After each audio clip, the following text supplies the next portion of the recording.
Hi అందరికీ, welcome back to మన Pavani's kitchen.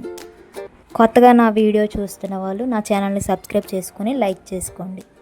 ఈరోజు రెసిపీ వచ్చేసి పరమాన్నం అండి. ఇది అమ్మవార్లకి చాలా ఇష్టం. ఇది అమ్మవార్లకు నైవేద్యం పెడతారు. మనం కూడా ఇంట్లో చేసుకొని తినవచ్చు అనమాట.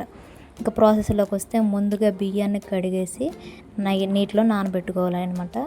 ఇంకా పక్కన ప్యాన్ తీసుకొని నేనైతే ఒక గ్లాస్ బియ్యం తీసుకున్నా. గ్లాస్ బియ్యానికి 3 గ్లాసుల పాలు, గ్లాసున్నర వాటర్ వేసుకోవాలి. పాలు బాగా మరిగించుకోవాలి. అంటే అంత బాగా అవసరం లేదు, కొంచెం పొంగు వచ్చినంత వరకు పాలు మరిగించుకుంటే సరిపోతుంది. మనం ముందుగా నానబెట్టిన బియ్యాన్ని తీసి ఆ పాలల్లో వేసుకొని ఉడికించుకోవాలన్నమాట. మనం ఎనీ టైము కలుపుతూనే ఉండాలి, లేదంటే అడుగట్టేస్తుంది. బియ్యం వేసిన తర్వాత అది ఉడుకుతున్నప్పుడు మాటికి కలుపుకుంటూ ఉడికించుకోవాలన్నమాట. ఇంకో పక్క డ్రై ఫ్రూట్స్కి ముందుగా మనం ప్యాన్ పెట్టుకొని అందులో కొంచెం నెయ్యి ఉంటే నెయ్యి వేసుకొని ఆ డ్రై ఫ్రూట్స్ ఏవే వేసుకోవాలనుకుంటున్నామో అవి వేసి వేయించుకోవాలి. ఆ వేయించుకొని పక్కకు తీసుకోవాలండి. ఈ పాలు మరిగినలాగా వేయించుకొని పక్కకు తీసుకుంటే సరిపోతుంది. ఇటు పాలు కూడా అన్నం కొంచెం ఉడికి మంచిగా దగ్గరగా కొంచెం మగ్గిన తర్వాత అందులోనే కొంచెం యాలకుల పొడి కూడా, యాలకులు ఉంటే యాలకులు కొంచెం నలగొట్టి పొడి చేసుకొని వేసుకోవాలి. అవి వేసుకొని మాటికి కలుపుతూనే ఉండాలండి.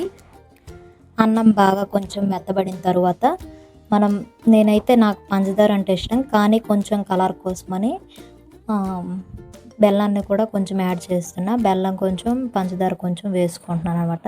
బెల్లం వేస్తే కొంచెం కలర్గా వస్తుందన్నమాట, కలర్ చేంజ్ అవుతుంది పరమాన్నం. ఇది కొంచెం ఉడికిన తర్వాత ఇదిగో నేను వీడియోలో చూపిస్తున్న విధంగా పరమాన్నంలోకి కొంచెం పంచదార, కొంచెం బెల్లం సరిపడినంతగా తీసుకొని వేసుకోవాలి. అవి వేసుకొని కలుపుకోవాలండి. ఆ బెల్లం కరగాలి కాబట్టి సిమ్లోనే పెట్టుకొని బాగా కలుపుకోవాలండి.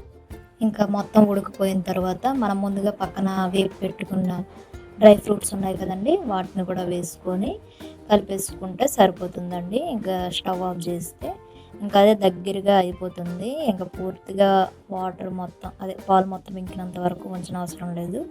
అవి వేసుకొని స్టవ్ ఆఫ్ చేసుకుంటే అది మొత్తం అబ్జర్వ్ చేస్తుంది, ముద్దగా అయిపోతుంది నీట్గా. ఇంతేనండి పరమాన్నం రెసిపీ. ఇది నైవేద్యాలకి ఎక్కువగా చేస్తుంటారు. మనం కూడా ఇంట్లో తినడానికి ప్రిపేర్ చేసుకోవచ్చండి. ఈ వీడియో చూసి చేసేవాళ్ళు పర్ఫెక్ట్గా వస్తే నా వీడియోని లైక్ చేసి సబ్స్క్రైబ్ చేసుకోండి. థ్యాంక్స్.